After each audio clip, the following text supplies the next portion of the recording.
All right, Assalamu alaikum everyone.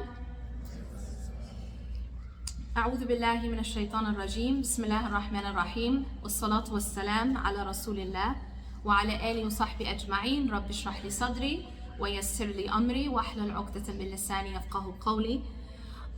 It is an honor to be here. It's actually my first time at this masjid. I feel like I'm going to another city because it's so far, but alhamdulillah, I hope it's not our last time.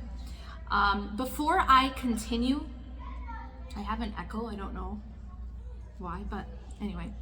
Before I continue, if I can ask everyone in the room to do two things for me, and this is something I try to do before any seminar or any halaqah, and it's also something very important for us to get in the habit of doing.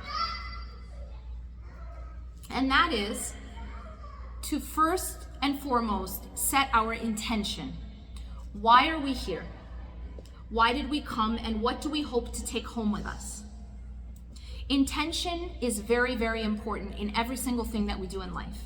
Because the Prophet ﷺ said, إِنَّمَا الْأَعْمَالُ بِالنِّيَّاتِ, that verily actions are by intention. The second thing I want to ask you to do is I want you to make a dua between you and Allah and ask Allah to give you benefit in our short time, and ask Allah to give you the thing that you needed, and ask Allah to make it beneficial for every single person who sees this or who attended.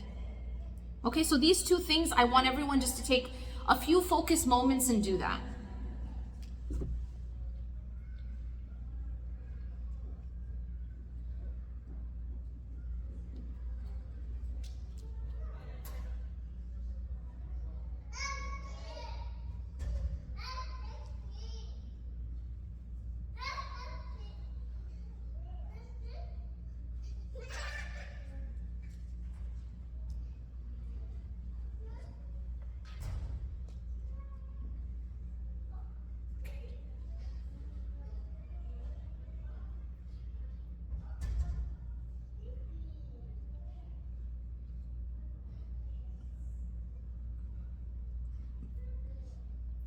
All right, who's ready?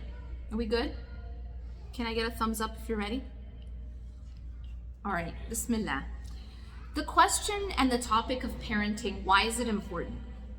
And honestly, this is a topic that I have recently become extremely passionate about.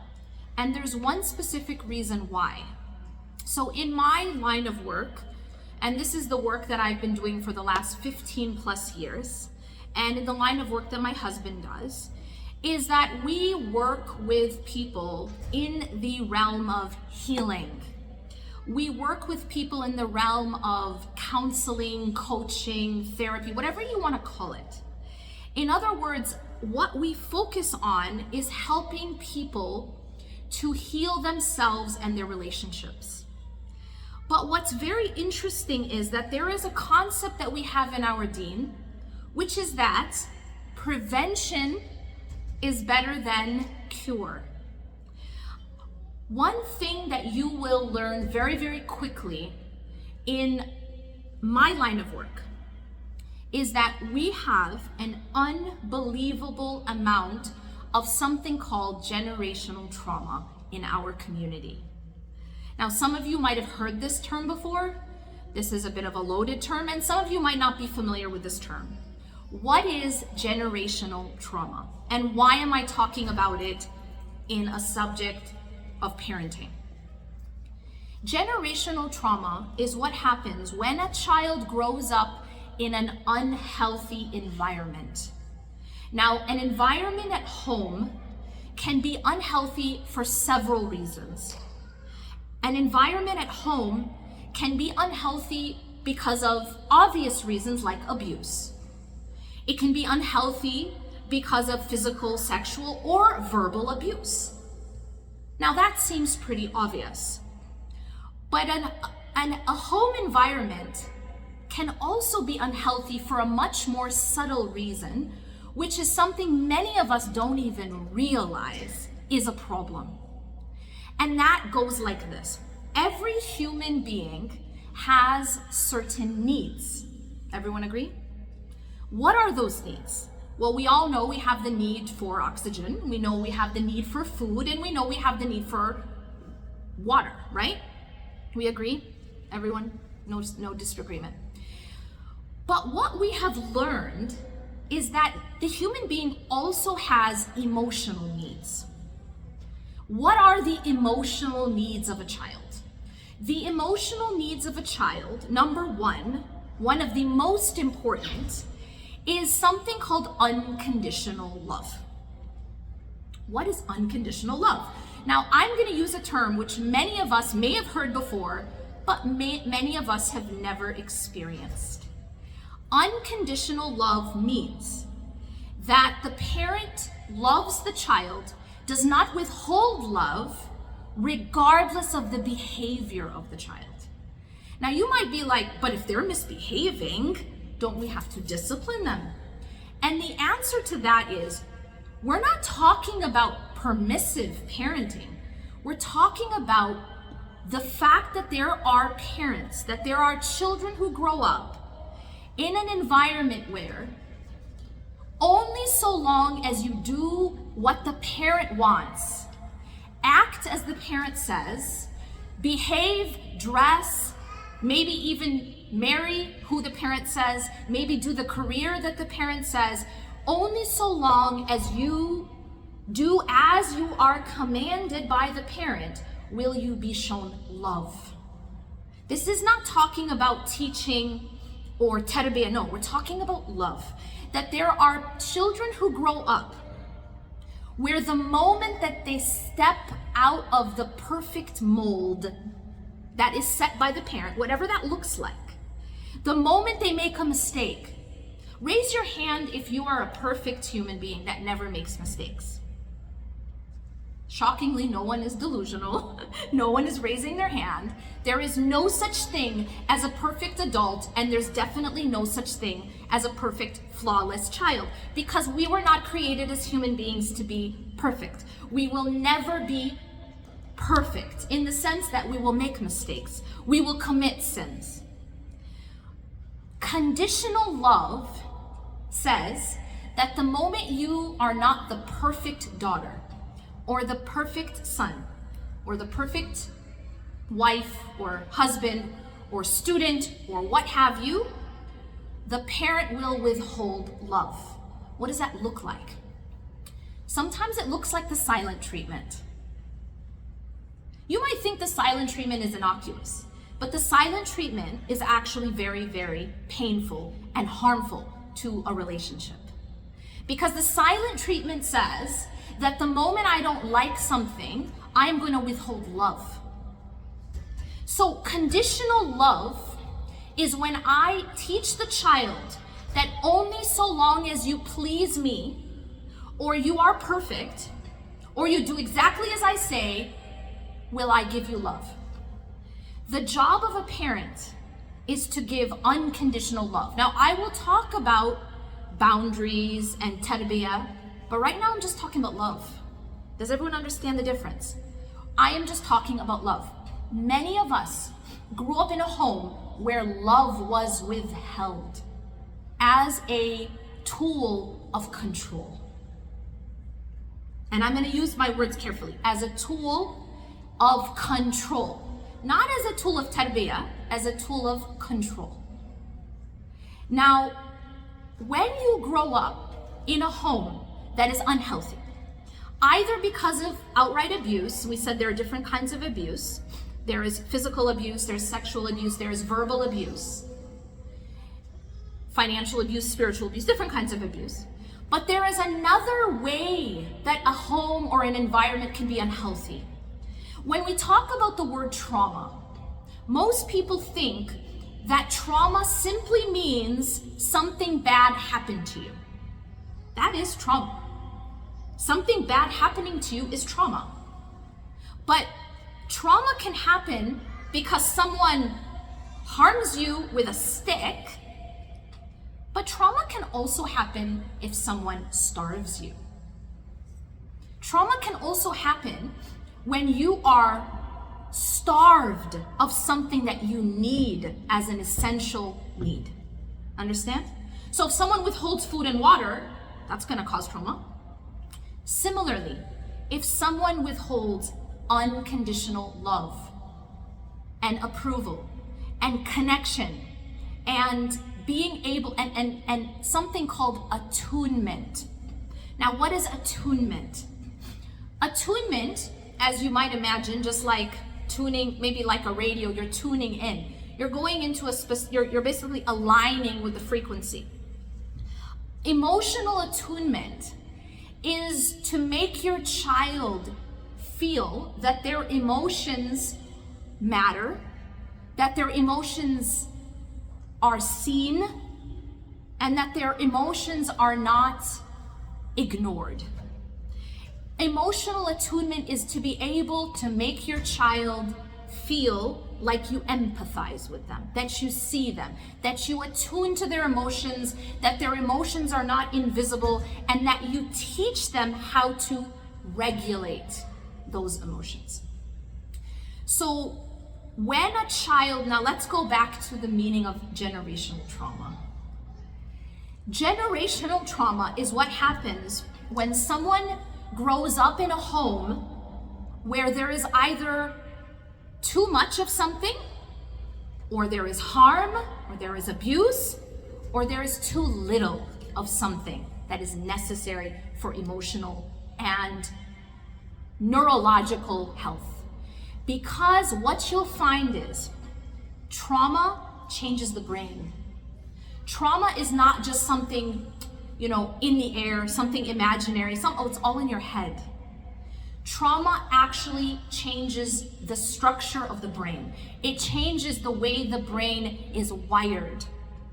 And so when a child grows up, for example, in a situation of neglect. Now, neglect can be, as I said, physical neglect, but neglect can also be emotional neglect. Things like, every time you show an emotion, stop crying, stop acting like a baby. It's not a big deal. Why are you making a big deal out of nothing? Why are you a drama queen? Why, especially boys are told not to show any emotion other than anger, really. Boys, by and large, when a boy cries, by and large, culturally, we tell boys, stop crying, stop acting like a baby, or maybe stop acting like a girl. So we are teaching boys something very, very dangerous. What are we teaching boys?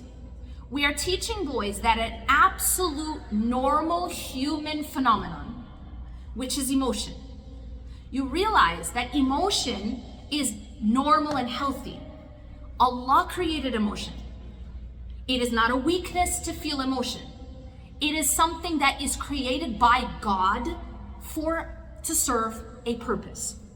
So now if you take this thing that God created for a purpose and you shut it off and you cut it off and you repress and you suppress and you shame and you mock, what you've done is that you've raised a human being who has not been taught how to have and feel and manage and regulate their emotions. Oftentimes, boys are taught to suppress their sadness. Boys are taught to suppress their tears, to suppress their grief. By and large, girls are taught to suppress their anger. Now you might say, who wants to feel grief and who wants to feel anger, right? These seem like things we shouldn't want to feel. Here's the problem. You cannot heal something unless you feel it. The other principle I want you to take home with you is that every single emotion that was created by Allah was created to serve a purpose. Allah didn't make a mistake when He created sadness. Allah didn't make a mistake even when He created anger. Now you might say, but we're taught in our deen لا تغضب, right? The Prophet ﷺ said to his companion, he said, لا تغضب, don't get angry. Don't get angry.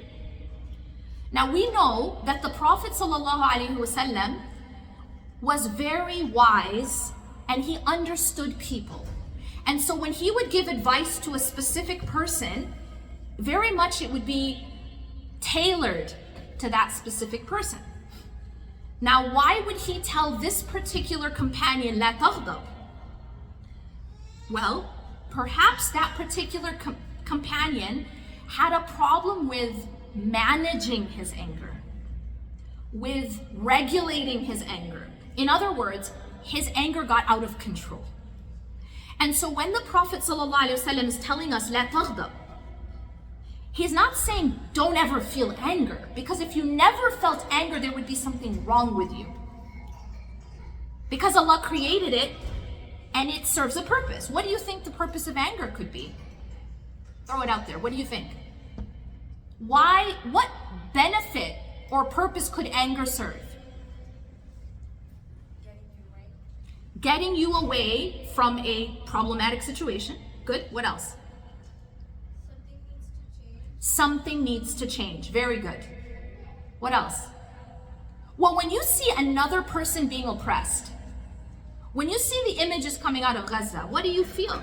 What should you feel? Anger. It is the anger that pushes you to take action. Anger, if none of us felt anger, if none of us felt angry at oppression, would we take any action? Or would just, go back to your dinner? Anger serves a purpose. And if it is gone, that's actually a sign that something is wrong. Similarly, grief, sadness, crying. Is crying a weakness? I'm gonna prove to you, using the Quran and the Sunnah, that crying is actually a way to heal, and it is not a weakness. I will also prove to you that crying does not contradict sabr. First, when the Prophet ﷺ was holding his dying child, he starts to cry. And one of the companions who was around him, he says to him, "What is this, O Rasulullah?" Because there's tears coming out of this man's eyes, right? Like a man crying, and he's the Prophet. He says, "What is this, O Rasulullah?" And the Prophet Muhammad ﷺ said, "This is mercy that Allah puts in the hearts of the believers." So now the Prophet ﷺ is defining crying as a mercy. How can we define it as a weakness? He then goes on to say that the eyes shed tears and the heart feels grief, but the tongue does not utter except what is pleasing to Allah. I'll tell you, in this one statement, the Prophet Muhammad ﷺ has, number one, defined the process of healthy grieving. If you study psychology today, you'll find that the process of healthy grieving has been summarized in this statement more than 1400 years ago. He says the eyes shed tears, step one. And the heart feels grief. And I want to put emphasis on feels, step two. You have to feel to heal. And you have to release in order to be able to be strong. And so if you don't allow that process to happen, and you disrupt that process by shutting off your emotions, by suppressing your tears, by suppressing your feeling, your emotion, you actually disrupt the healing process. You disrupt the mercy, the merciful healing process that Allah created.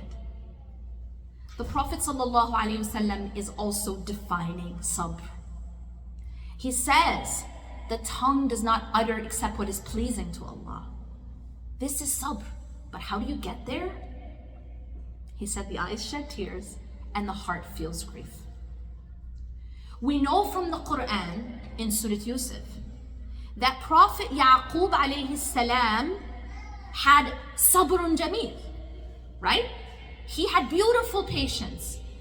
And isn't he the same prophet who cried until he went blind? And isn't he also the same prophet who says to Allah, إِنَّمَا أَشْكُو بَثِّي وَحُزْنِي إِلَى اللَّهِ. Indeed, I complain of my pain and my sadness to Allah. Is he suppressing, or is he feeling, processing, and taking it to Allah subhanahu wa ta'ala? And so now I want to go back to what happens when that is neglected, or that is suppressed, or that is shamed, because there is shame associated with crying, or there is shame associated with showing anger. You know, you tell little girls, be a nice little girl, you can't show anger.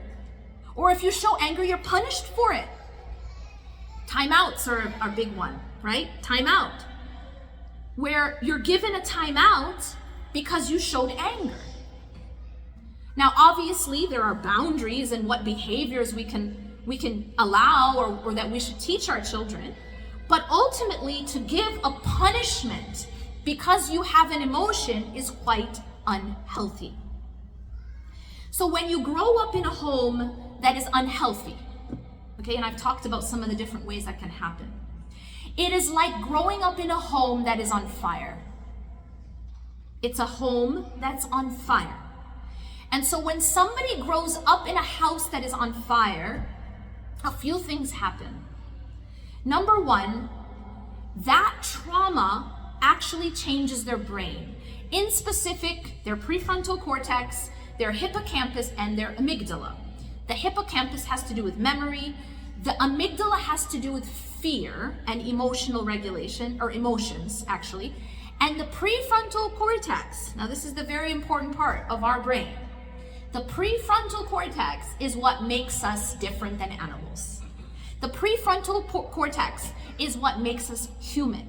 It is the part of our brain that regulates emotion. It is the part of our brain that regulates self-control. It is the part of our brain that thinks rationally, problem solving, moral reasoning. All of that's here. This is what is referred to in the Quran as nausea. And this is also very interesting because Allah even describes the liar in the Quran, that he was taken by his nausea. Well, this is what we use to lie and do these things. The nausea, the prefrontal cortex. Now, what happens when you have grown up in a home that is on fire? When you grow up in trauma, whether, again, there was abuse or there was neglect, emotional or physical, is that the brain cannot develop in a healthy way. Simple as that. The brain cannot develop in a healthy way. And so what happens is something called attachment disorders. What are attachment disorders? Attachment disorders are what happens when you are not able to create a secure, healthy attachment to a parent or caregiver. And when you have attachment disorders, it affects how you show up later in life in your marriage and in your parenting. Everyone with me so far? Generational trauma is what happens when I did not grow up in a secure environment. Therefore, I could not create a secure attachment style. Therefore, I grow up, I get married, I start a family, and I pass that on to my own children.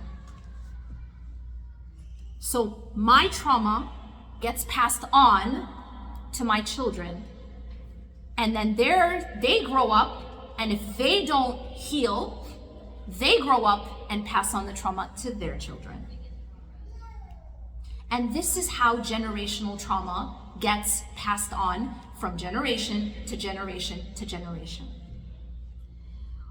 In our community, now I'll just talk about our community, and I'll say the Muslim community. We have an unbelievable amount of generational trauma. Now, there are a lot of reasons for that. One of them is we have a lot of, war. We come from war. Many of our parents in the older generation come from war. Refugees, violence, poverty. Many of our parents are immigrants, or our parents' parents are immigrants. And many immigrants had to be in survival mode. And that survival mode caused, that healthy environment to be difficult. Another reason why we have a lot of generational trauma in our community is there is a lot of abuse. There is a lot of abuse. And when I say abuse, there is a lot, I'm going to be specific, there is a lot of child abuse. And I'm going to be more specific. There is a lot of child sexual abuse. And it is not talked about, and it is swept under the rug. And I can tell you right now, myself and my husband have met with people who have literally, they're speaking to us, they could be in their 30s or their 40s or their 50s or their 60s, and they've never told a soul. And there's this idea that it just disappears. That if I just pretend it didn't happen and I lift up the rug and I put it under the rug, it disappears. But it doesn't. It doesn't disappear because it is a wound. And just like a physical wound is going to show up in symptoms. What happens when you get a gunshot wound and you don't treat it? Any doctors in the room? Y'all don't have to be a doctor to know that if you don't treat a gunshot wound, it's gonna get infected and it can kill you. Am I right? Even if, it bleeds out, gets infected, you have to amputate, or it can actually kill you. The point is that covering up the gunshot wound with a lot of Band-Aids doesn't make it disappear, does it? So the idea here is that many of us have carried into our marriages and into our parenting old childhood wounds. Like I said, they might be something physical, sexual, verbal, or they could be something that is involved in neglect or abandonment, or simply just completely having our emotional needs unmet. Now, what are attachment disorders? First of all, I've given you a lot of information so far. You guys ready? Are you guys able to process more? Yes? Okay.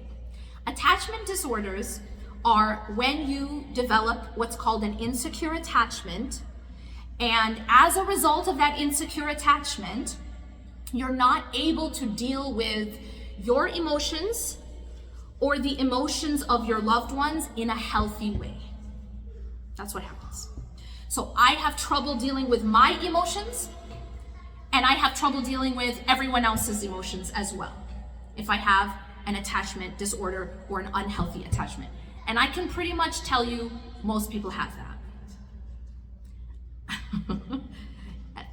Most people did not grow up in a securely attached home.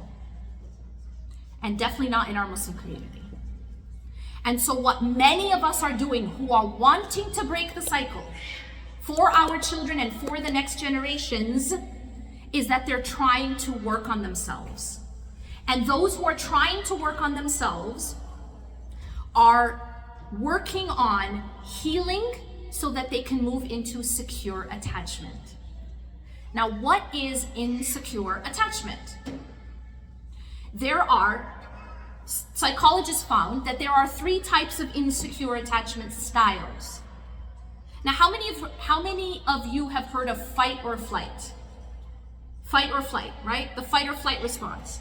What is fight or flight? Fight or flight is, I see a lion, and different people have different ways of dealing with that threat, all right? Fight means I'm gonna go for the lion, I'm gonna fight the lion. Flight means I'm gonna get out of here. I'm gonna run away, all right? But there are two more that psychologists discovered, and they are freeze. Basically, I just stand still and I don't know what to do. I'm frozen. And then there is something called fawn. Now, what is fawn? Fawn is, I try to please the lion. I try to appease the lion. I try to make the lion happy so it doesn't eat me. This is people pleasing. Now, people pleasing, when you hear this word, you might think, well, that seems like a nice person. What's wrong with that? People pleasing doesn't mean just being nice to people or being polite. People pleasing means I will take off my left arm to please you. Got it? People pleasing means I will hurt myself so long as you are appeased, you are pleased, you say I'm okay. I will hurt myself to keep you happy. That's people pleasing. Now, people pleasing is a trauma response. What do I mean by that? I mean, you grew up in a house where it wasn't safe. You grew up in a house where maybe it was like a minefield. Y'all know what a minefield is? A minefield is basically you have things that might explode at any time, but they're buried, they're hidden, and so you don't really know what's going to trigger it. So sometimes people who grow up in a minefield, meaning maybe they had a parent who was explosive and you never really knew what was going to set them off. So you have to be really, really careful. And that's where people pleasing might come up. People pleasing also happens as a trauma response when a child is made to feel that unless they are perfect, they will not be loved. Sisters, you have any idea what I'm talking about? Unless they are perfect, they will not be loved. And so what they do is they've learned that in order to survive, you need to suppress whatever you think, suppress whatever you feel, suppress whatever you need, suppress whatever you want in order to stay safe and please the others. Because unless you keep them pleased, you are not safe. That's where people pleasing comes from. Now, where do these attachment styles come in? So the three types of attachment, the insecure attachments. The first is called anxious attachment style. Now, the anxious attachment style tends to be people pleasers. These are people who are very, very anxious and worried that someone is always like, are you mad at me? Did I say something wrong? Like, what's wrong? Are you moving away? Did I do something wrong? And then they're very anxious about displeasing others. They're very anxious about letting other people down. They're very anxious about someone being mad at them or, moving away from them. They're very anxious about there being distance or conflict. This is an anxious attachment style. They don't feel safe, and so they're always trying to appease. They over-apologize. They will suppress what they think. Oh yeah, no, it's fine. And it's not fine. They have a lot of difficulty saying no. And they have a lot of difficulty with setting boundaries. What are boundaries? I want you to think about boundaries as the fence and the walls around your home. Okay? The wall The walls around, that are around your house, the walls of your house, and the fence, those are the things that keep you safe, right? Imagine that you live in a home with no walls. Imagine you live in a home with no front door. You don't want to have a front door because you think that might be rude, right? It's rude. How could I have a front door? How can I have walls that maybe someone might be offended? So a person who doesn't have boundaries is like a person who doesn't have a front door and no walls around their home or in their home. There is nothing keeping others from doing whatever they want or taking whatever they want from you. Do you understand? So boundaries, I want you to think of as the walls and the front door. They are necessary in order for you to stay protected and safe. What is anger in this analogy? This is very interesting. Anger in this analogy is the alarm system. Anger goes off when someone has trespassed into the boundary. Get it? Anger is the healthy alarm. I'm talking about healthy anger here. Healthy anger is the alarm that goes off that tells you someone has overstepped. Someone broke in. Someone has entered beyond the red line. Now, what do you think happens to a person who has no walls, no front door, and no alarm system? Or maybe they've taken out the batteries from their alarm system because they've suppressed their anger. What do you think will happen? Well, basically anyone can do anything, right? Do you feel me? And this is the danger of suppressing healthy anger and having no boundaries. And people with an anxious attachment style tend to do that. Why do they do that? I told you some of the root causes in childhood. This also comes sometimes from an abandonment wound. What's an abandonment wound? It's when a child has a parent who left. There's an abandonment either physically or emotionally. Maybe a parent who was completely unavailable physically or emotionally. So it's an abandonment wound at the root. That's the wound that needs to be healed. Now again, I'm going to bring this back to parenting because if I don't heal myself, everyone with me? If I don't heal my own wounds, I will pass them on. And this is all subconscious. Y'all aren't doing this consciously. This is all subconscious. What's very interesting about the brain and behavior is something like 90% of our behavior is from our subconscious programming. Isn't that fascinating? Here we think, oh, well, I'm in control. No, your programming is in control. Your programming is in control. We hardly use our prefrontal cortex. Most of it is subconscious programming. And so, unless we change the programming, right? Just like a computer, unless we change the programming, we can't change the behavior. We're not going to change the behavior. And that's why we pass it on. And we don't even realize that there's anything wrong with it. So that's anxious attachment style. Everyone with me? Following? The second attachment style is called avoidant attachment style. Now I'm going to look over at this side of the room.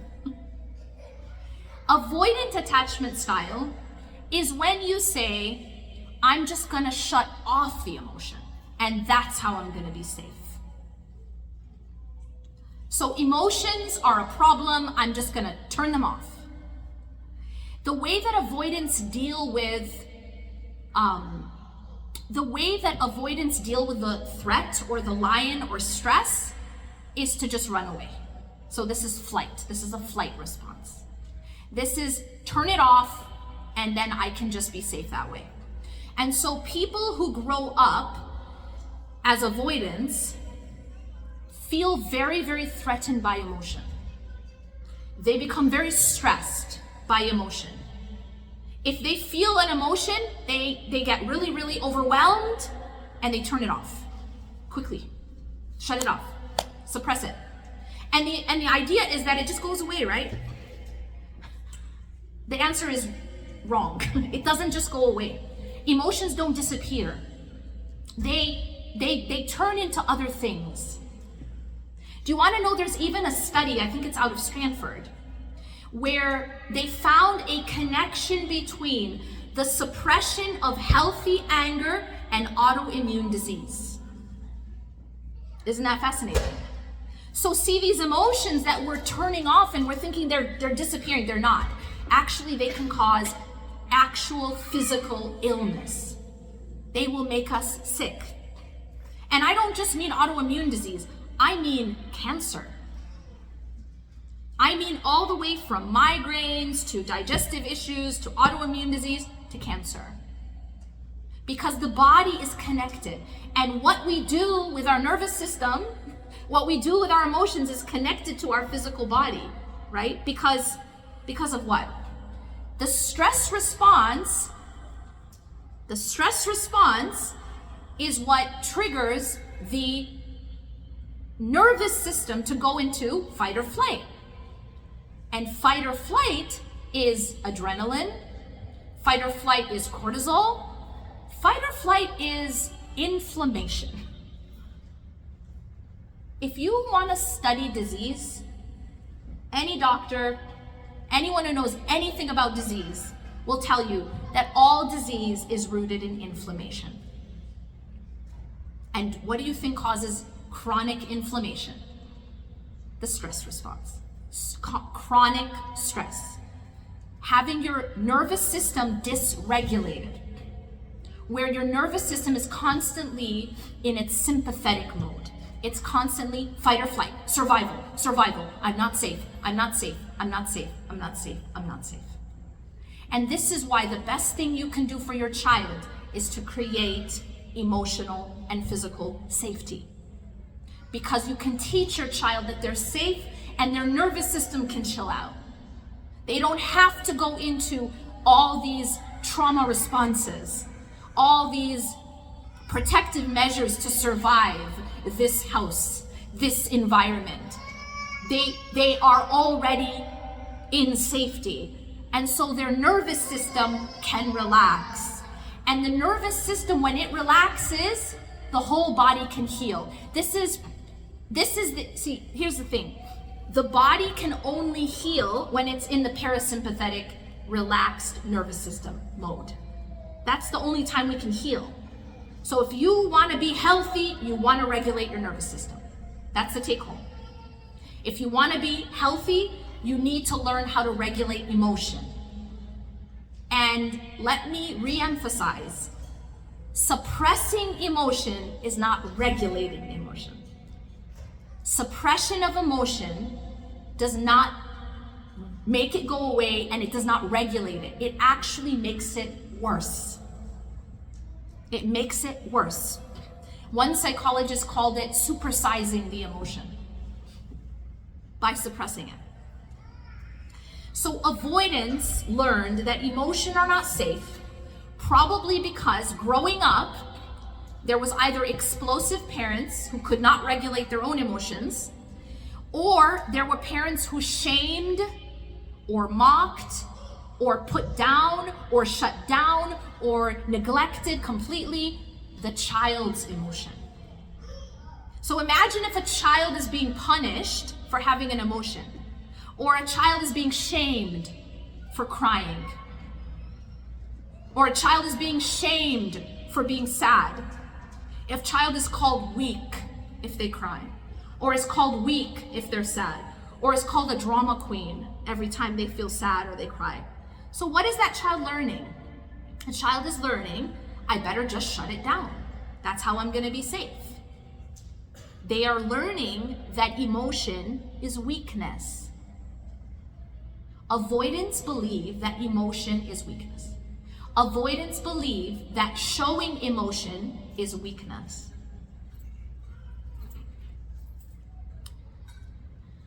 Now, the lovely part is that usually anxious people attract avoidance. And then they get married. And then it's lovely interaction after that. I say that sarcastically because it is a very colorful dynamic. Why? They are both acting from anxiety, but one of them deals with it by pursuing and chasing, anxious. The other deals with it by avoiding and running away. So you can imagine when you put the two together, they basically trigger each other. One is chasing, one is running away. One is chasing, one is running away. The more this one runs away, the more this one gets anxious and chases. The more this one shuts down, the more this one gets anxiety, anxiety, anxiety. Why? Because they have abandonment issues. They have abandonment wound. What, you're gonna abandon me. So what do? They become very anxious, and so they pursue further. They chase more. Well, for an avoidant, if you're chasing them, they're gonna run away more because they're feeling smothered. They're feeling controlled. They're feeling like you're too needy. Chill out. Sounding familiar? Anyone know what I'm talking about? You guys have those straight faces where you know exactly what I'm talking about. So that dynamic actually is one of the root causes of marital problems. Imagine that. Attachment theory actually explains pretty much all of human behavior. It's fascinating. But it definitely explains marital problems. There's a third type of insecure attachment, which combines elements of both of these. These are called disorganized or sometimes called fearful avoidance. So fearful avoidance will do a little of both. It's still an insecure attachment style, but the way they are is that when they do have anxiety, they have that anxious side where they worry, did I let you down? Are you upset with me? Are you pulling away? Are you angry? Are you going to abandon me? Are you going to abandon me? That is the question. That is the biggest fear of an anxious person. The biggest fear of an anxious attachment is, are you going to abandon me? Are you going to leave me? And so the disorganized has that fear of abandonment, that fear of distance, that fear of disconnection. And so they will begin by pursuing behaviors, but they can quickly turn to avoidant and shut down as well. So when they feel, sometimes they might feel triggered, like afraid, anxious that this person is gonna leave me, or this person is upset with me, but then they deal with it by the shutdown. So they also can shut down, and they also can do avoidant behaviors. So it's a mix. They did a study with children, and they actually looked at how you can see these different types of insecure attachments in children. You know what they did? They called it the strange situation study. And what they do is they watch a child, maybe like preschool age or something, when the parent leaves them in like a daycare type setting. So they'll leave them and they'll go, and then they'll come back and they watch the interaction. Everybody with me? This is how they looked at different attachment styles.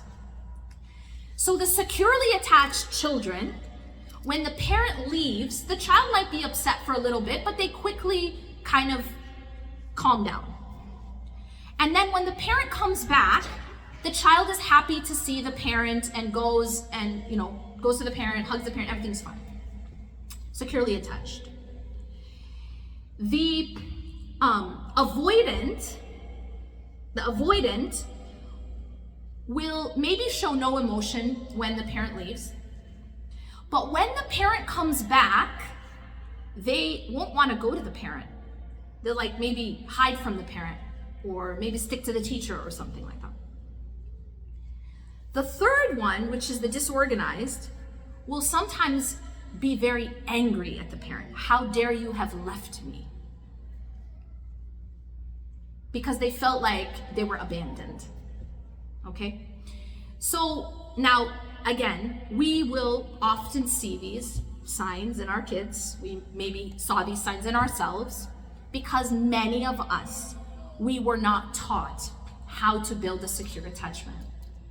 And that is what, and I wanna, and this is just the beginning of the journey, by the way.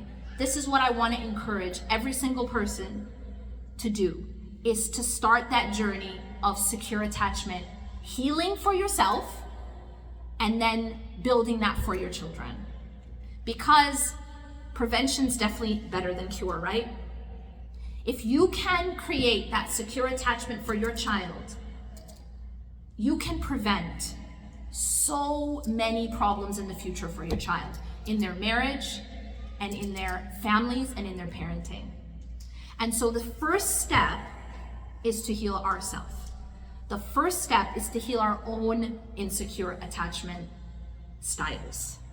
And how you do that is a process, but it is probably one of the most important things that you can ever do as a parent. It is one of the most important things that you can ever do as a spouse.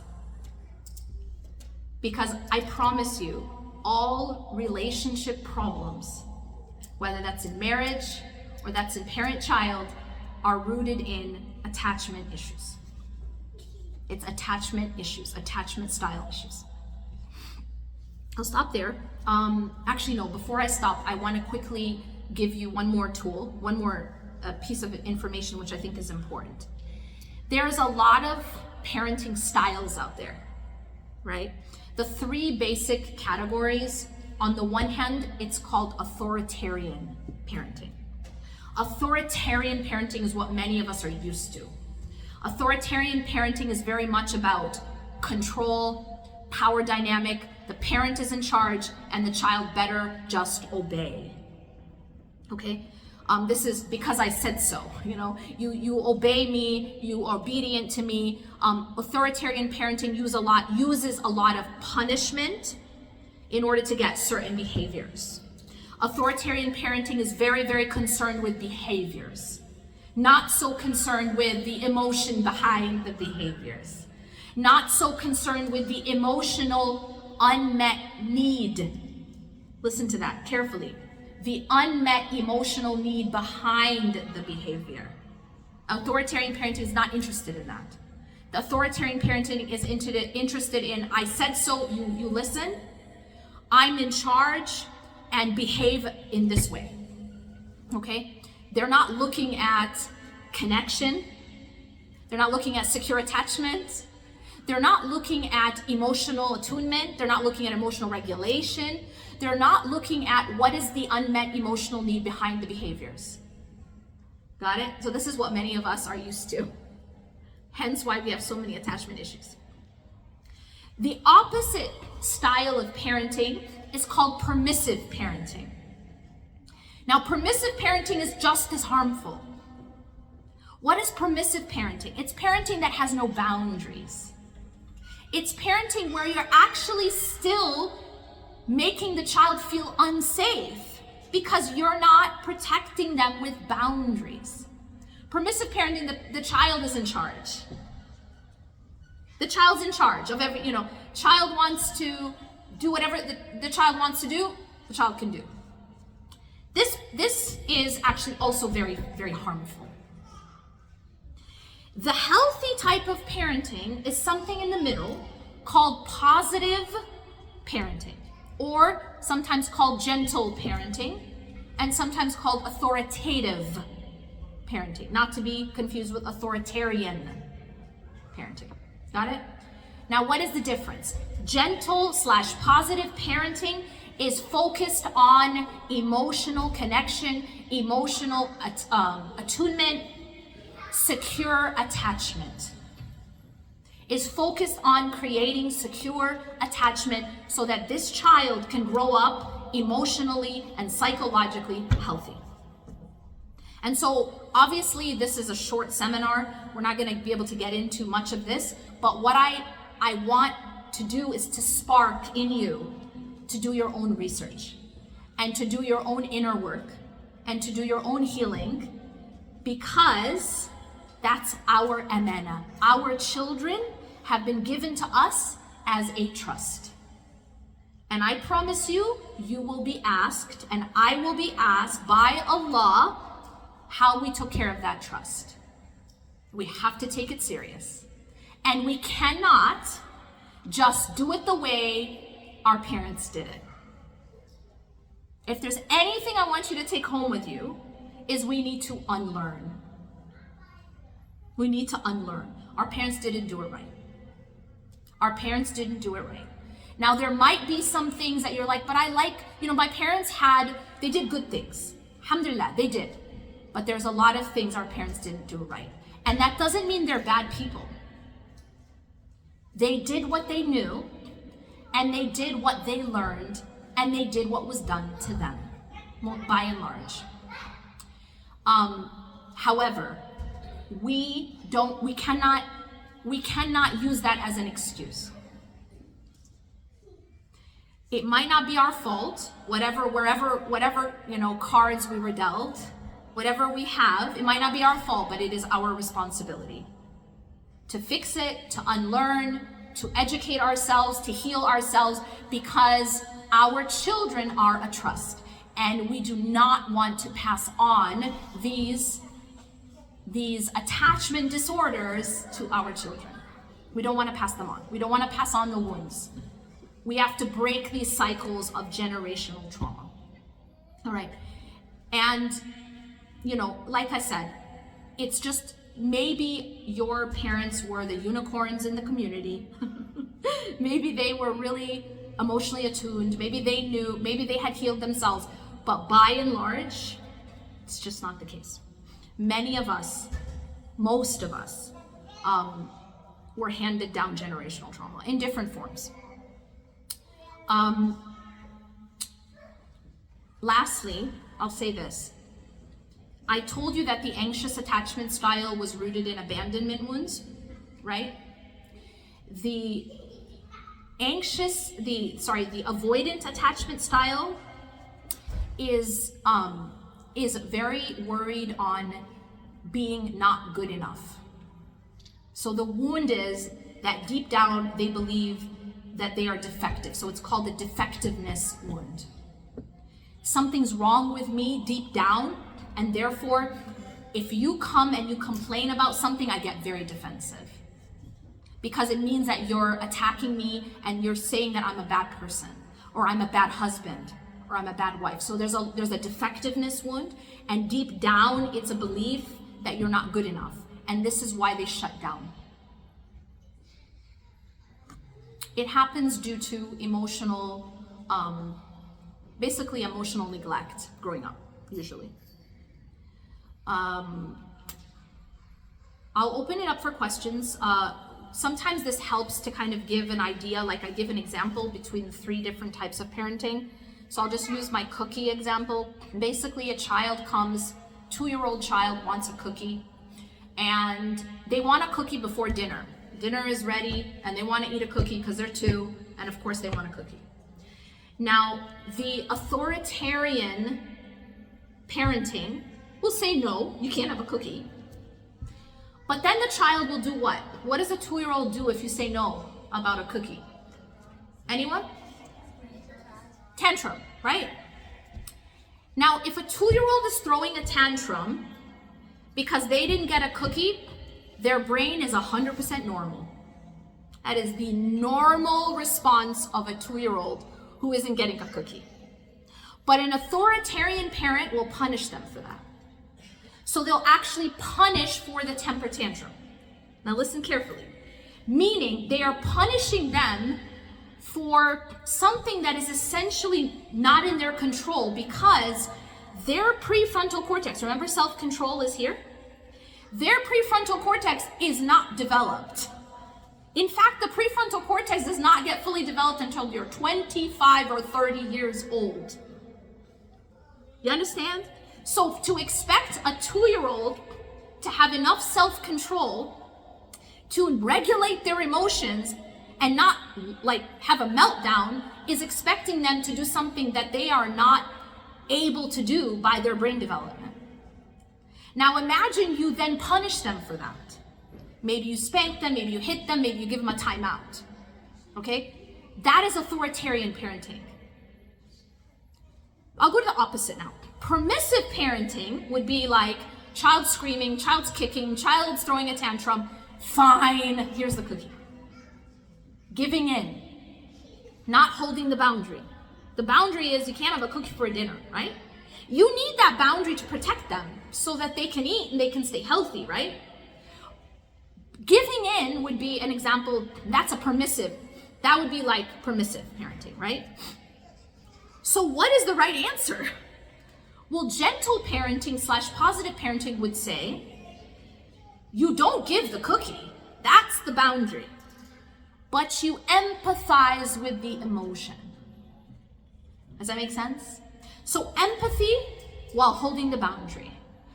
I can see that you're very disappointed, and I understand that, and I empathize with that. You didn't get a cookie. I would be really sad too. Empathize. Validate the emotion, but don't give the cookie because you have to hold the boundary. Make sense? And so basically the heart of positive, gentle parenting is empathy plus boundaries. It's emotional validation plus boundaries.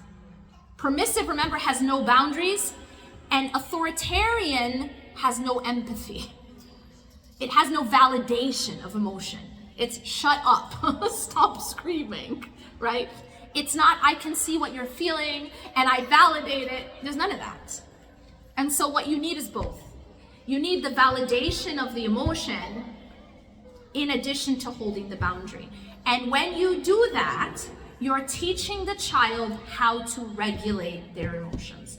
And remember, the number one basically ingredient for success, let me end with this. Let this be your take home.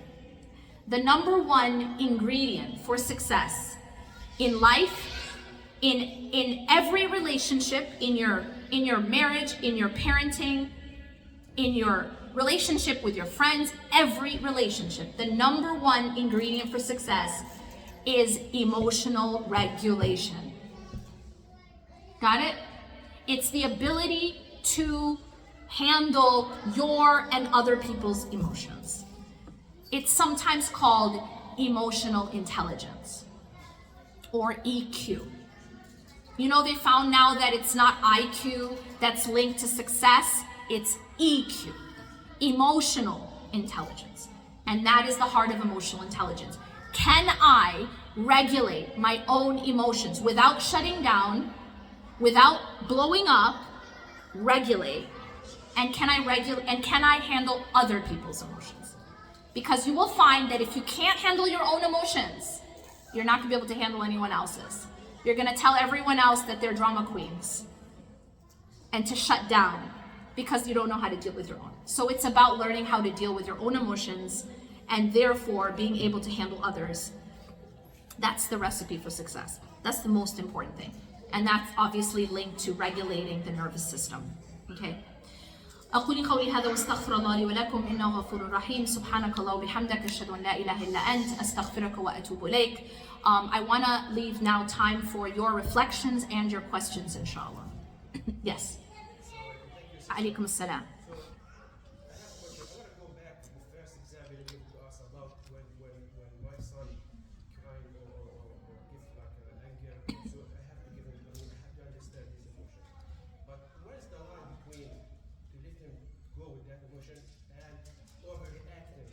Right. Yeah. Yep. Absolutely. Okay, so I'm going to repeat his question. His question is, okay, I understand we need to validate the emotion, but where is the line of like your child is overreacting or throwing things every time they're upset, etc., etc. Very good question. So this goes back to empathy plus boundary. I gave the example with the cookie, right? But we could use the same example. We could also look at the example of the child is angry because they lost the video game or they lost, they lost in the game, or they were playing with their sibling and they lost. So they're angry, right?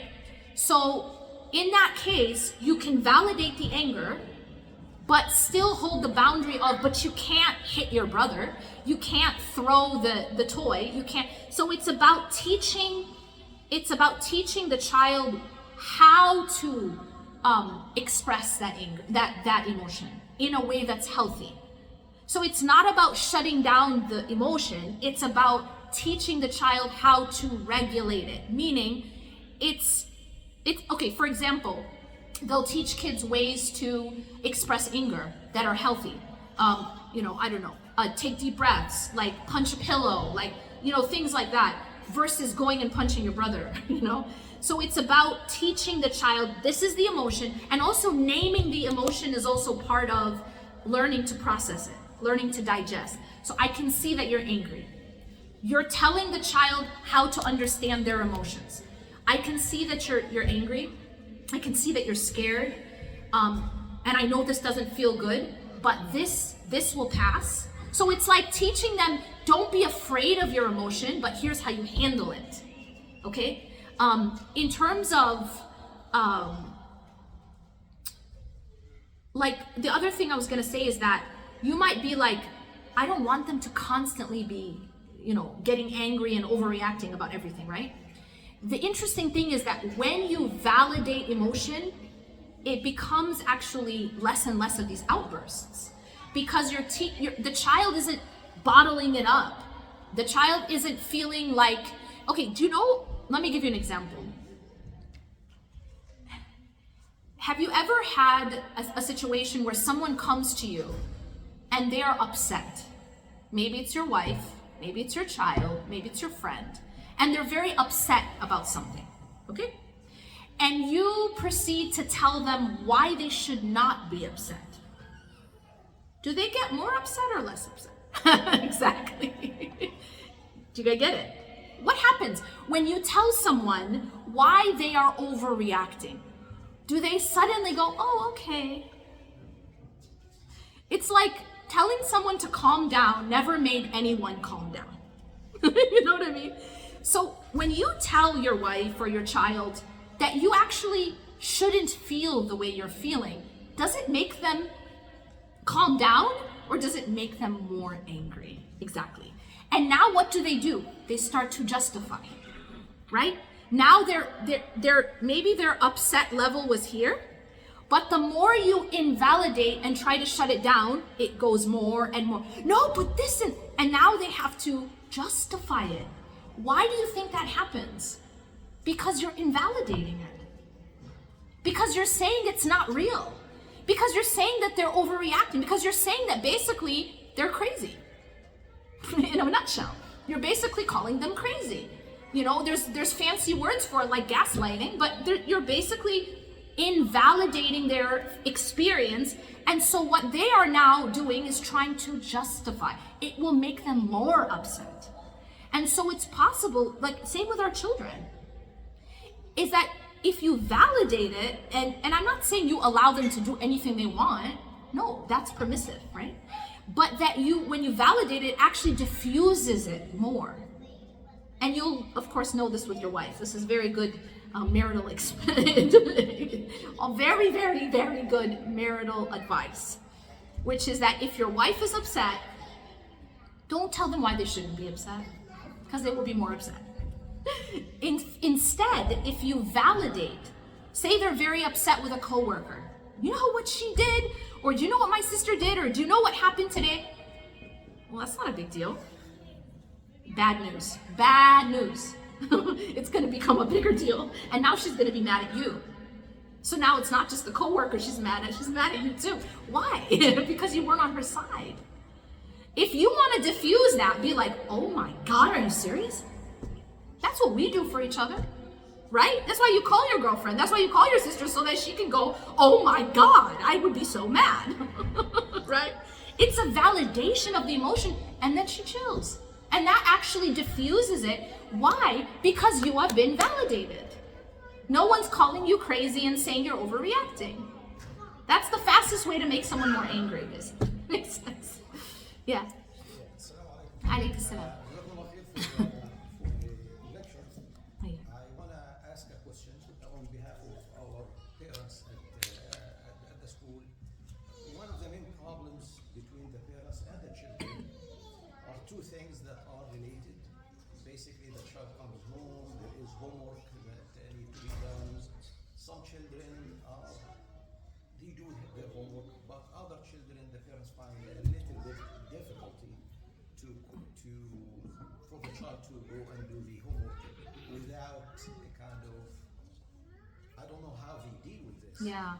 And also related to this, maybe the child wants to, after going back from school, play with their gadgets and stay with phone, tablet, or whatever. So this is kind of a real example. Yeah. If you apply the principles that you are talking about in this seminar, what would be the right way to coach the child through doing the homework assignment and basically have him a healthy time playing, and what would be the wrong way? The right way, what would be the right way, or what would be the wrong way? So our parents would learn from them. Okay, so I'll repeat the question. The question is about two of the issues that they're having at the school, and I think this is a general struggle. It's not particular to our school. Yeah, general, absolutely. A lot of parents have this issue with, of course, it's not just one school, but the issue of getting your children to do their homework, and the second is getting your children off their gadgets. I think that's a universal issue. So a few things. Number one, I really, if you look at what the experts have said, what the research shows, what the data shows, the less you can give gadgets to children, the better. And this isn't something I can sugarcoat. Basically, the people who have studied psychology, even the people who designed the gadgets, the people who designed social media say, we don't give it to our kids because we know the harm. So the first thing I want to say is try to delay giving your child, especially a smartphone, as long as humanly possible.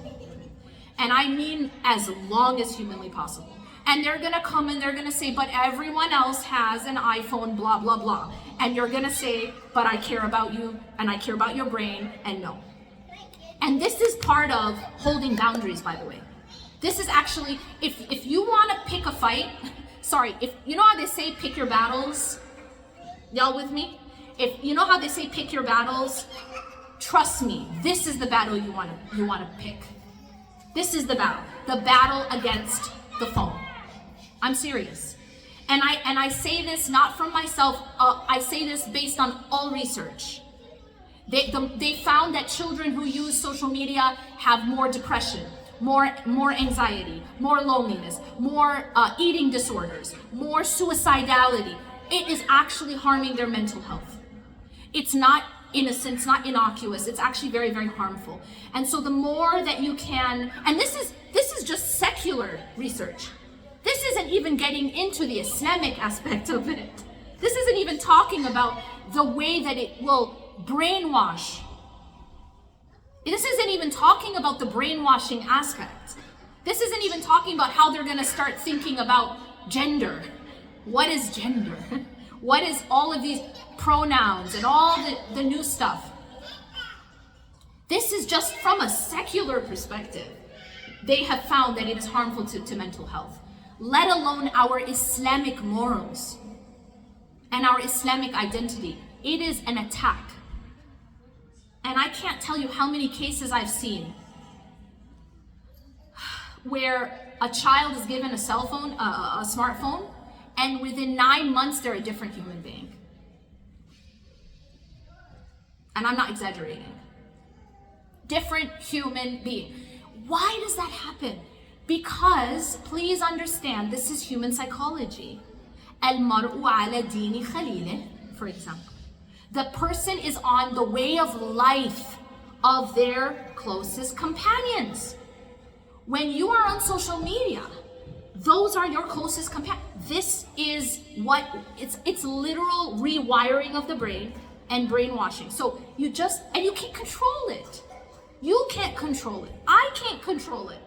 You might think, I mean, it's like, you know, back in the day when we were young, and it was like the computer was in the living room, and your parents could see everything you were doing. Y'all remember this? And then all the experts would say, don't let your child have a computer in their room because then you can't monitor. Now it's in their pocket, right? Now you have absolutely no way of regulating or moderating what they're exposed to on that device, which can be like the device of the devil, literally. And I'm not just saying this as a Muslim. I'm saying even secular psychology is saying this. The secular psychologists, the designers of Facebook, the designers of social media are saying this. I don't give my kid a device, you know, when they're young. So I feel very passionate about the device issue because of the harm that I have seen and the research has shown.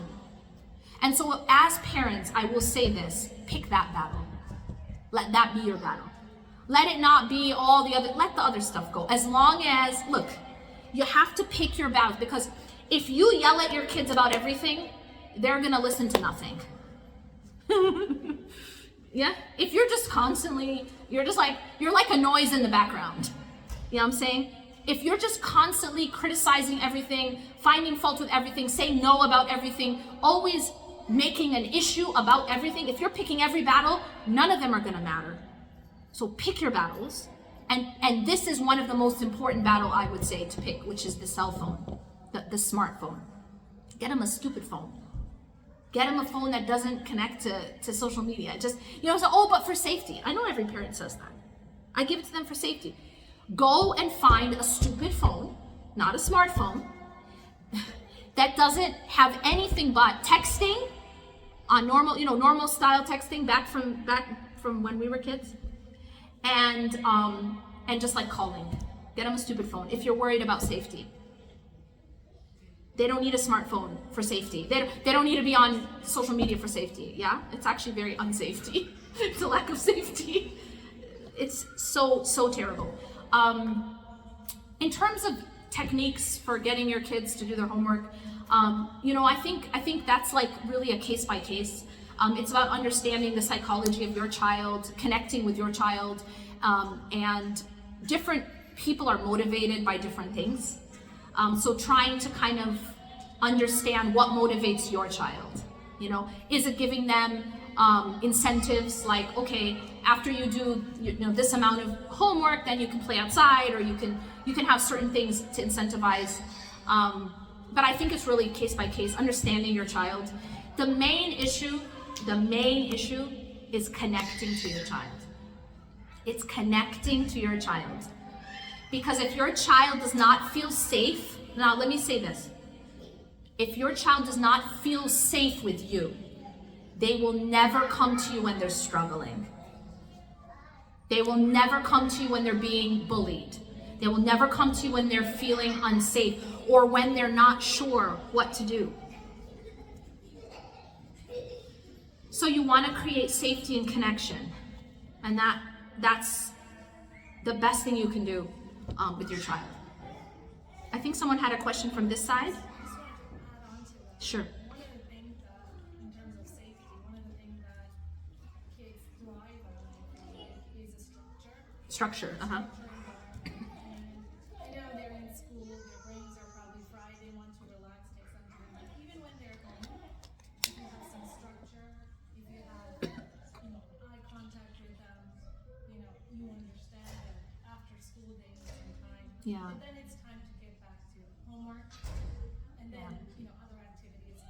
So structure in addition to boundaries. Yeah, really structure, yeah. Letting them know what to expect. Absolutely. Structure. She's saying structure can help a lot. And it's about regulating too, right? Because they might come home from school super dysregulated. So like getting them to just regulate their nervous system, calm down. So that's a lot of the issue too. Yes. My question is about, you give examples of how to deal with a child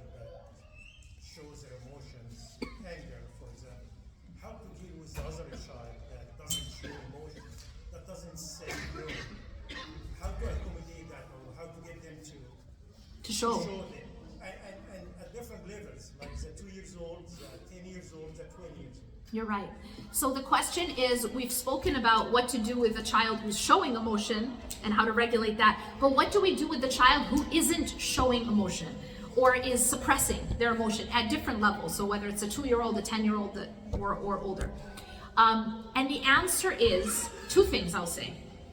One is modeling. Your children will follow what you do way more than what you say. You can say whatever you want. They won't listen sometimes, but they will always watch and follow and model what you do. And this is why generational trauma is generational trauma. It's because you are modeling what you saw. That's how it gets passed on. And so the best thing you can do is to model. For example, modeling how to express emotion in a healthy way. Do you do that? Do you set that as an example? Modeling showing affection between you and your spouse. How is this? This is what they're gonna learn to do in their own lives, is what they see in you.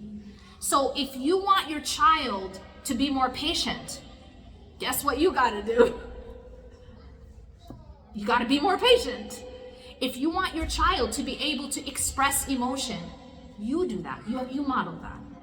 If you want your child to be able to express affection, you show them that. You know, if you want your child to grow up and have a healthy relationship with their spouse, model that.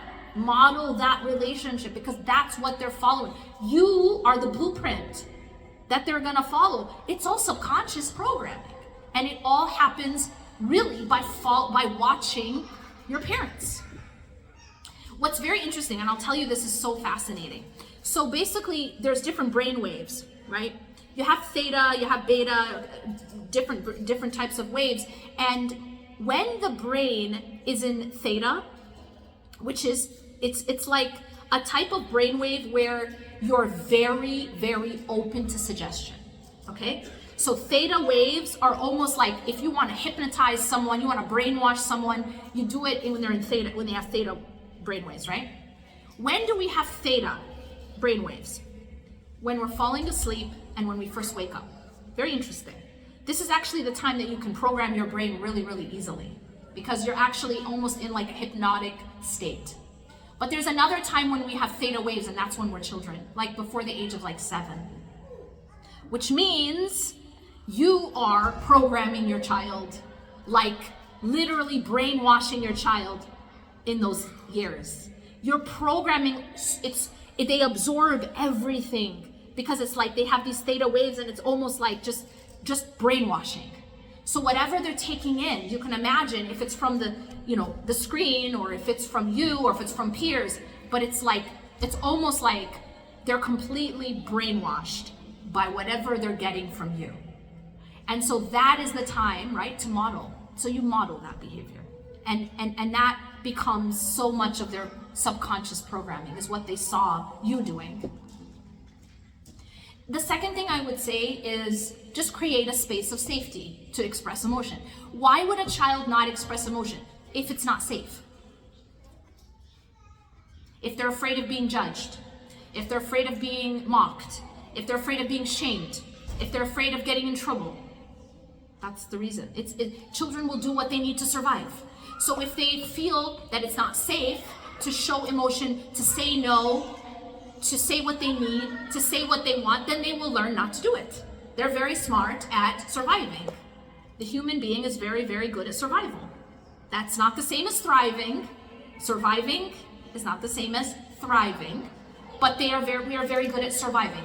So make it safe for them to show emotion, and they will do more of it. So model, the 2 things I'd say, modeling and making it safe, a safe space, as they say, a safe place. Make it safe to show emotion, because they won't worry about like getting judged or shut down or mocked or shamed or get in trouble. Sometimes kids are afraid of getting in trouble. Yeah. Yes.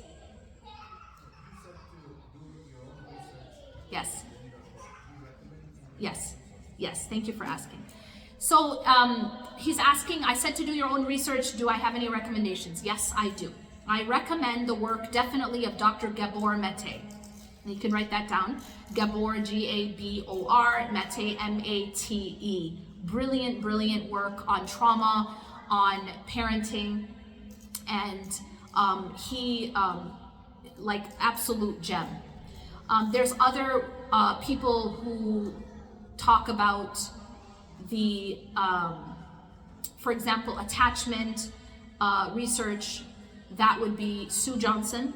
She's kind of like iconic. She just recently passed away, but she was the one who founded a type of counseling called emotion-focused therapy, which basically is found to be way more effective than typical marital typical therapy, relationship therapy. So Sue Johnson. And then there's others. There's the work. There's a book called Securely Attached. Is it? No, Secure Love. Secure Love. That's another book. And then there's other. So I would say getting the work of Gabor Mate, Sue Johnson, and Secure Love is a really great place to start. And then beyond that, there's books about gentle parenting or positive parenting. And there's a couple people that I follow like online. You can get a lot of good content because a lot of these parenting experts will put out daily content like on Instagram. Very, very beneficial. But the author of Secure Love, she puts out a lot of great content. I can't remember her name. What was her name again? Can someone Google it? Yeah, her. What's her name? Julie Milano. Yeah, Julie Manano. Yeah, something like that. She has very, very good content. She also has content online. But Gabor Mate,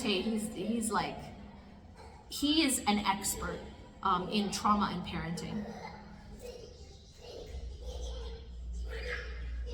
There's also another really good page called Attachment Nerd. She has really good content. That's on Instagram. She also has a new book about attachment and healing your own attachment styles and parenting. Okay, other questions? Yes. Yes. Yeah, The Body Keeps Score. Yeah. The Body Keeps Score, and also when the body says no, that's Gabor Mate. Yeah. Yep. Going back to technology and addictive behavior.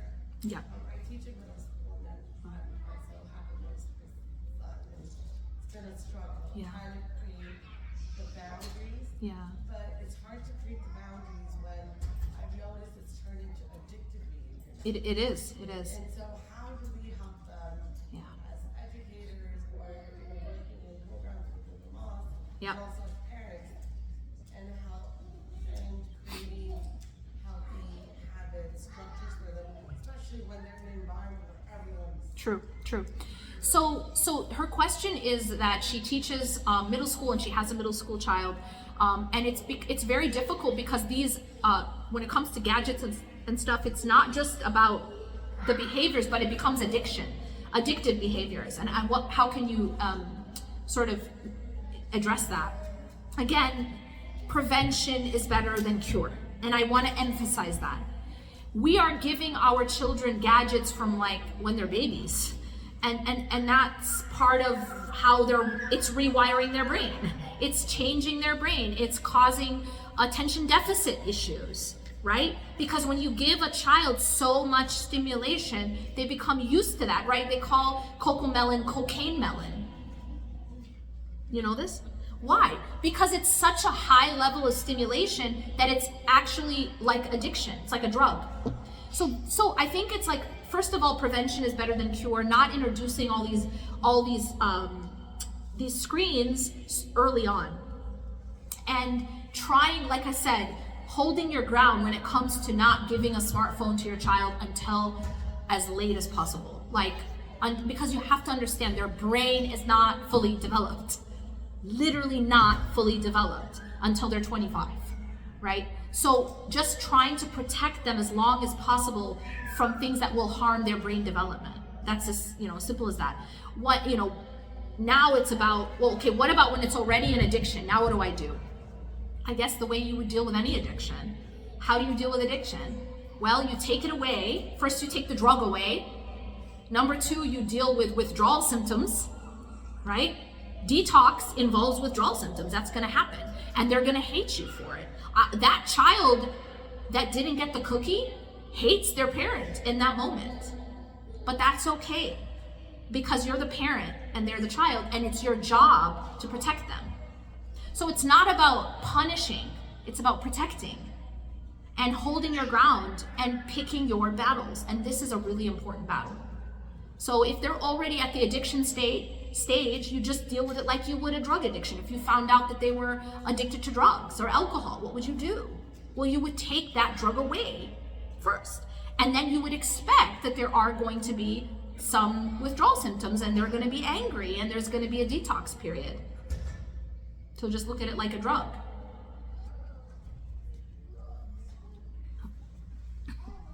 MashaAllah, the topic of parenting is not going to end, and I'm sure that many questions and feedback we can, but as I said, this is inshallah our first seminar with Ustaza Yasmin Mujahid, and I'm sure inshallah we'll try to make it for her to come more often, and maybe we can see the topics that you are interested to learn more about, and we will be more in depth inshallah.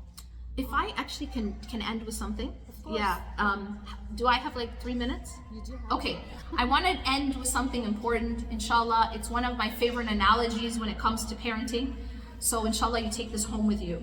I want you to think about your job as a parent like a GPS. All right, everyone with me? What is the job of the GPS? Well, I want you to think for a moment. Imagine that you're driving, and as you're driving, you make a wrong turn, okay? I can't compete. Okay, so as you're driving, you make a wrong turn. Imagine that your GPS, the moment you make a wrong turn, says to you, "You worthless driver." Exactly. I always get a reaction from people who like to make wrong turns, you and me both. You worthless driver. You are such a bad driver. I have kept track of your wrong turns, and so far you have made 55 wrong turns this week alone. I think that you should just park up and stop trying to drive. See what that GPS just did? What that GPS just did is called shame. All right? Now, if a GPS did that to you every time you made a wrong turn, no one would ever get to their destination. Is there anyone in this room who's never made a wrong turn? Anyone? I actually asked at a seminar, someone raised their hand, said, "I've never made a wrong turn." And I was like, "How old are you?" And they're like, I'm 9. I was like, "Okay, I'm very thankful that you've never made a wrong turn. But if you've driven, you've made a wrong turn, am I right?"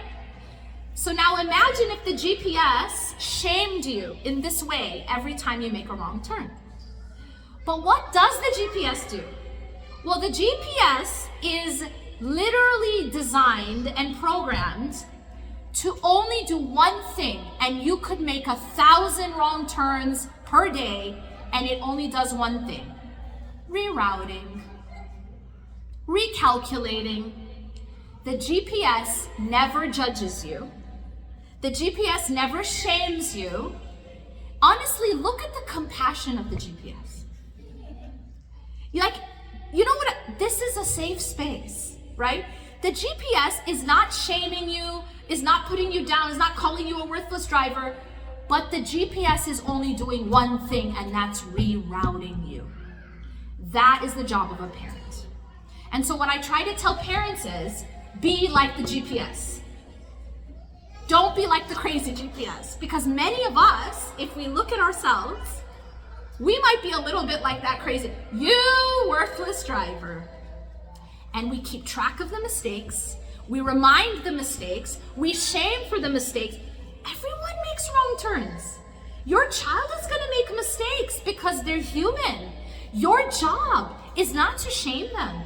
Your job is not to call them terrible drivers, to call them terrible, you're a bad boy. That's shame. You're a bad girl. You're a liar. You're a bad Muslim. This is all actually shame, and it's so toxic because it will shut a person down. We need to be, as parents, like the GPS.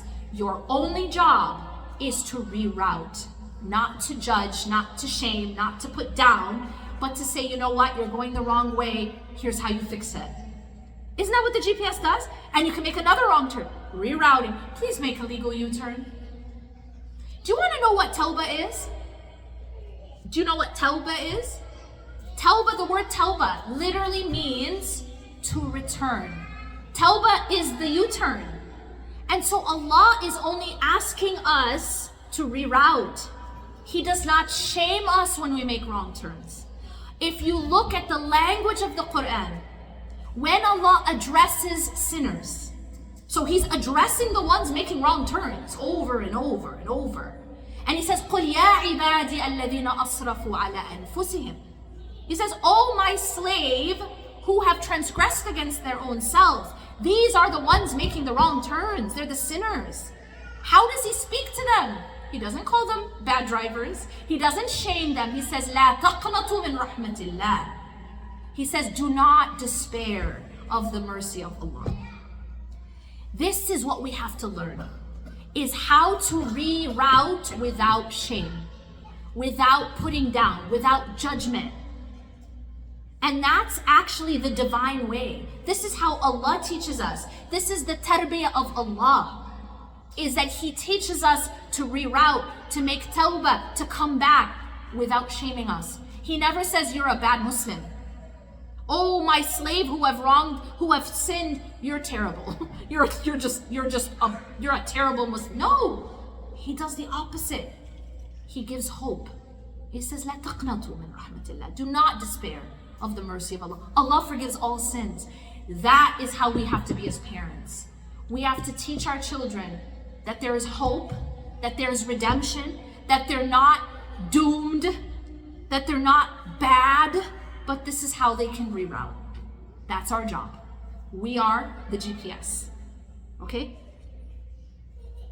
Alright. جزاكم الله خيرا. أقول قولي هذا واستغفر الله لي ولكم إنه غفور رحيم. سبحانك الله وبحمدك أشهد أن لا إله إلا أنت أستغفرك وأتوب إليك. Just a quick announcement. I do have so I have spent the last more than 10 years writing books and teaching seminars about these types of concepts. I have 3 books which are available today. One is called Reclaim Your Heart. One is called Love and Happiness, and one is called Healing the Emptiness. I'm very, very invested in helping people learn how to navigate through their struggles in a way that allows people to not just survive, but to thrive. And through our hardships, through our storms, our sister is representing with the Reclaim Your Heart. So if you're interested in getting a copy, I'll have them outside, inshallah. And if you want to get a signed, I can sign. Jazakallah khair. Assalamu alaikum wa rahmatullah.